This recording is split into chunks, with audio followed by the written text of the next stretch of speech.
हमारी प्राचीन विज्ञान को किस तरह से मिटाया गया है।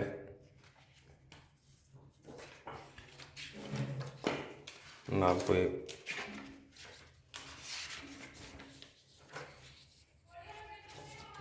सुंदर भारत विज्ञान की एक सुंदर जो इसके बिंदु हैं, उस एक बिंदु पर हम आज चर्चा करने वाले हैं और वो है अयन। बाकी की हम अध्ययन हमारे इस डायग्राम में करेंगे। देखिए दोस्तों, ये जो हमारी माता है ना, इसकी सबसे सुंदर व्याख्या अगर कहीं की गई है तो हमारे पंचांगों में की गई। और इसके दो आयन होते हैं, एक को कहते हैं उत्तरायण और एक को कहते हैं दक्षिणायन। और इसकी साहित्यिक उपलब्धि हमें मिलती है महाभारत में। इसी उत्तरायण के लिए भीष्म पितामह ने तीरों पे दिन बिताए। वो जानते थे कि भाई कौन से दिन वो स्थिति आएगी। ये जो स्थिति है ना, ये हमारी माता की है, भूमध्य रेखा। अब देखो, ये जो विषय है ना, उत्तरायण दक्षिणायन, ये खगोल का विषय है। और खगोल विषय हमारे सिलेबस में कब से मिटा दिया गया, जबकि हमारे हिंदुस्तान में सिर्फ इस भूगोल विषय के थोड़े से अंतर्गत के तहत इसे थोड़ा बहुत पढ़ाया जाता है बच्चों को, बाकी नहीं पढ़ाया जाता। लेकिन इस खगोल में जो स्थिति है कि जो माता कैसे बिहेव करती है सन के प्रति, वो जो स्थिति है ना, वो हमें हमारे ये पंचांग बताते हैं। लेकिन इस ज्योतिष की को भी नहीं पढ़ाया जाता अब हिंदुस्तान। और अभी तो स्थिति हुआ है, अपमान भी हुआ। पंचांग को भी मिटा दिया गया, इस ज्योतिष को भी मिटा दिया गया। लेकिन थोड़ा बहुत इस भूगोल विषय के तहत हमें पढ़ाया जाता है। ये जो पृथ्वी की जो गति है, थोड़ा बहुत हमें इसका पढ़ाया जाता है। ये तो मिटा दिया हिंदुस्तान से। उत्तरायण और दक्षिणायन, ये माता की एक ऐसी स्थिति है, गति है, जिसे हम आजकल जियो जियो कहते हैं ना।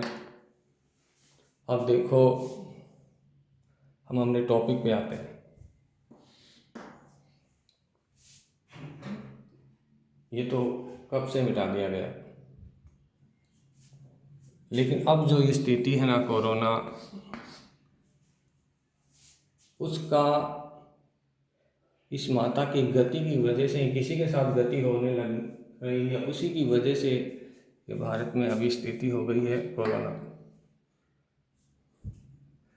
क्योंकि जो एक ही आँख है माता की, ये है नासा, मान लो। जिसने चाहत की कि भाई ये गति जो भगवान सूर्य पर है, हम जानना चाहते हैं, नजरें गड़ाई थी कि भाई कैसे बिहेव कर रहा है ये जियो ज़्यादा TO4 24 34।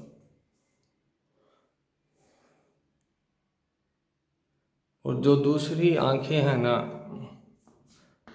वो है हमारे हिंदुस्तान की। अब इसकी आंखों में आंसू है दोस्तों। अब ये जो माता है,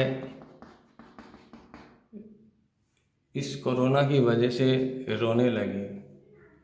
और कोरोना वास्तविक में क्या हो है, अगर गलत हो तो देखो, भूगोल की स्थिति भी भारत में अच्छी नहीं है। लिखना भी नहीं आता बच्चों को, सही तरीके से लिखा भी अपने बच्चों को भौगोलिक तो लिख नहीं पाएंगे। और ये स्थिति कब की मिटा दी। अब देखो, इन्होंने कुछ दर्पण भेजे थे भगवान सूर्य पर, और जिन दर्पण भेजे हैं वो देखो परावर्तन जरूर होगा। कोई भी चीज़ अगर प्रकाश मारोगे तो उसका परावर्तन होगा। अगर आपके सामने कोई सक्षमशाली बैठा है तो ऐसे सक्षम सोने के दर्पण भेजे थे जो इस भगवान की सूर्य को अट्रैक्ट कर सके। इस भगवान सूर्य का जो प्रकाश है उसको अट्रैक्ट कर सके। अब देखो वर्तमान जो स्थिति है ना, वो ये जो जियोग्राफिकल नहीं, खगोलिक सिद्ध करेगी कि ये परिवर्तन से माता का विनाश होगा।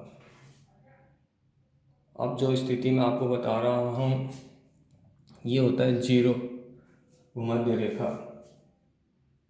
अब देखो इस प्रकाश जब जब ग्रहण होगा तो सूर्य का वो प्रकाश जो हमें कभी देखना नहीं चाहिए, पंचांग में कहा गया है सूर्य का वो प्रकाश जो हमें देखना नहीं चाहिए ग्रहण के समय होता है। लेकिन देखो हमारे पंचांगों की तो बहुत स्थिति खराब करती है, ये कोरोना है। अब ये जो जब जब ये ग्रहण होंगे तो इसका प्रकाश वापस धरती पर पड़ेगा और इस पूरे ब्रह्मांड पर पड़ेगा। अब स्थिति ब्रह्मांड की भी उठ चुकी है। देखो दोस्तों, कब से हिंदुस्तान में बदमाशी कर रहे हैं, जबकि वेदों में लिखा है ये स्थिति के बारे में, महाभारत में लिखा है। फिर भगवान राम और सीता और लक्ष्मण तो बहुत सुंदर प्रयोग करके बताया था कि बहुत वाल्मीकि रामायण में लिखा हुआ है इसकी गतियों के बारे में। अब दूसरी स्थिति देखो, देश है ब्राज़ील। ब्राज़ील को क्षेत्र नहीं है, पूरा भूमध्य रेखा पर स्थित देश है और उसका प्रकाश वहाँ सबसे ज़्यादा पड़ता है। तो फिर ब्राज़ील की स्थिति भी बहुत डेंजरस है।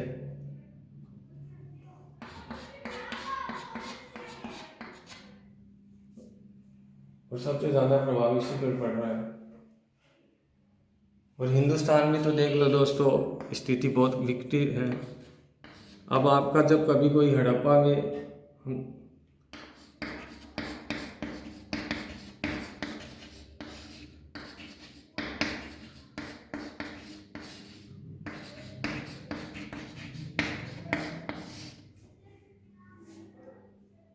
क्या है हिंदुस्तान में, मैं बता रहा हूँ, स्थिति देख लो आप। क्योंकि प्रकाश का प्रभाव देखो, हम भी ज़्यादा दूर नहीं है। अगर बांटा जाए तो हिंदुस्तान भी ज़्यादा दूर नहीं है।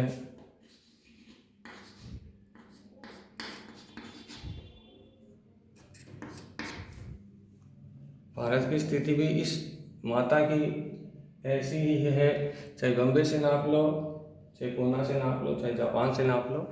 ये जो बातें आगे बढ़ाते हैं ना पंचांग, मैं कहना चाहता हूँ, निवेदन करना चाहता हूँ हिंदुस्तान से और पूरे विश्व से कि ये जो दो आंखें स्थापित हुई ना, एक तो हम मौत की तरफ जा रहे हैं और एक अब वापस कैसे हम इस कोरोना को मिटाएं। तो मैं निवेदन करता हूँ आपसे,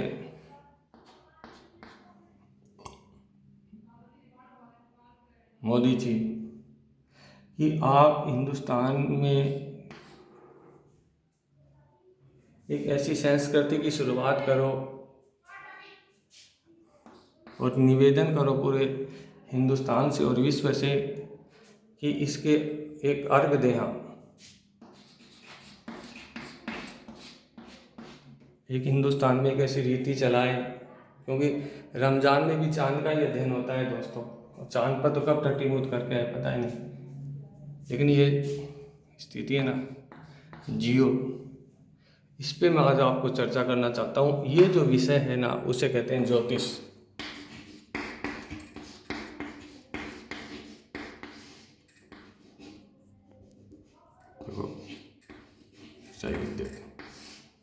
ज्योतिष, ये ज्योतिष जो है ना दोस्तों, ये इसमें फिर नक्षत्र है, क्या होता है, इसकी गति का ही अध्ययन है, इस माता का, या कोई नई बना ली है दोस्तों। अब मैं आपसे एक निवेदन करना चाहता हूँ, क्या ये वही माता है जो हमारी पंचांग में बताई गई है?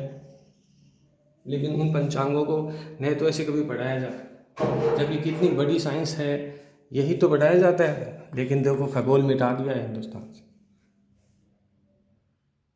ज्योतिष को चनपट मार रहे हैं, और भूगोल की भी स्थिति बहुत ही विकट है, क्योंकि ये भूल गए थे कोरोना। और ये कोरोना क्या होता है दोस्तों? ये होता है ग्रहण। ऐसा ग्रहण जो हमें लगता है वह सूर्य की स्थिति है, ये ग्रहण।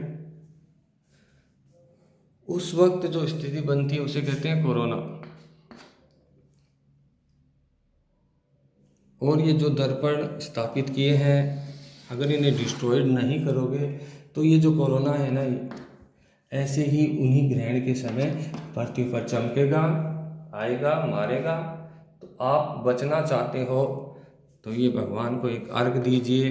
मैं तो निवेदन करता हूँ फिर से भारतीय जनता से, मोदी जी से, सरकार से, कि आप एक ऐसी नीति चालू करवा। क्या है ऑनलाइन? अब आपसे निवेदन है, देखो मैंने फिर एक बार संवेदना की थी कि ये माता रोने न लग जाए। ये